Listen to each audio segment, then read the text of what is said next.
Salut les gars, c'est Elias. Donc comme vous le voyez, il ne reste plus beaucoup de temps avant le coffre à couronne. Donc comme vous vous souvenez dans la dernière vidéo, j'ai présenté 4 decks, enfin plutôt j'ai conseillé 4 decks à l'utiliser en arène 2. Ah super, 4 électrocutions de Tortuga.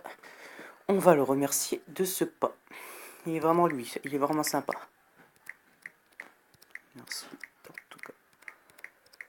Voilà. Juste ça. Ah, on est 3. Je vais prévenir ça tout de suite.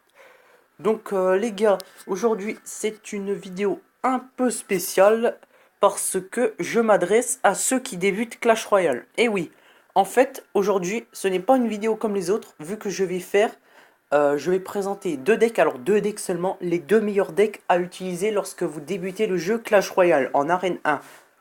Donc sans plus attendre, je vais vous faire les deux decks. Allez. Vraiment, enfin, je vais vous faire les deux decks. Excuse-moi. Je vais vous faire les deux decks. Donc vraiment, c'est deux decks que j'apprécie vraiment. Et on commence tout de suite avec le premier deck. Donc les gars, le premier deck est un deck qui est pas cher du tout. Vu que c'est un deck en partie avec des cartes communes. Donc dans ce deck, on a 3 cartes communes, 2 cartes rares et 3 cartes épiques. Donc dans ce deck, on a le prince, le bébé dragon, la valkyrie, l'armée de squelettes, la boule de feu, les archers, les chevaliers, le chevalier et les gobelins à lance. Donc ça, c'est le meilleur deck pour quelqu'un qui débute Clash Royale. Peu importe le niveau des cartes, c'est le meilleur deck pour débuter. C'est tout ce que je peux vous dire. Avec ça, vous pouvez tenter de putain de combinaisons. Alors, la combinaison Valkyrie avec le comment ça s'appelle, le prince, le bébé dragon. Vous pouvez mettre Valkyrie, prince, que vous voulez. Donc ça peut repousser une armée de squelettes, ça. La boule de feu, bah, ça fait pour attaquer les bâtiments. Alors un conseil, je vais aller voir.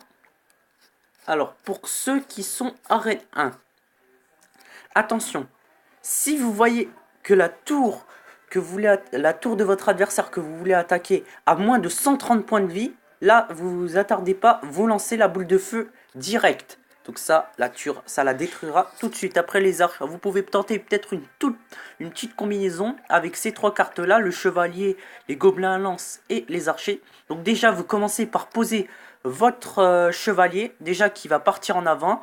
Juste derrière vous mettez les archers et les gobelins à lance. Alors les gobelins à lance en dernier parce qu'ils sont très rapides et j'ai pas envie qu'ils soient touchés parmi les premiers. Donc bref, ça c'est une bonne combinaison que je peux vous proposer.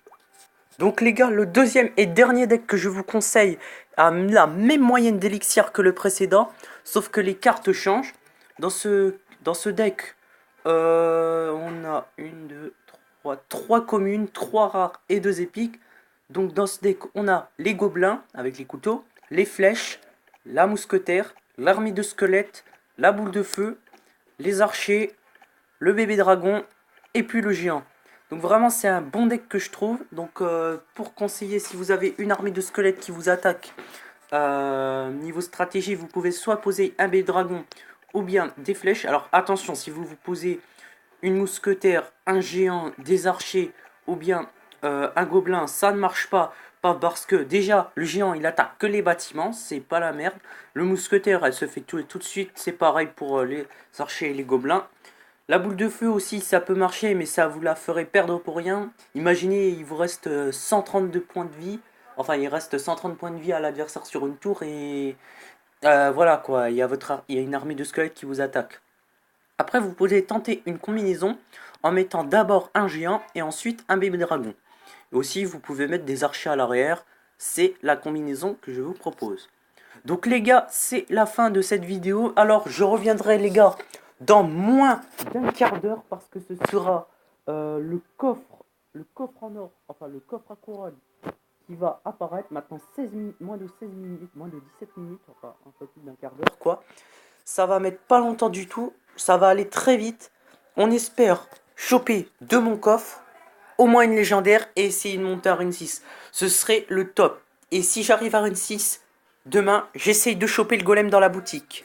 D'ailleurs, la boutique se réalise, oula, dans moins de 3 heures déjà. Déjà, dans moins de...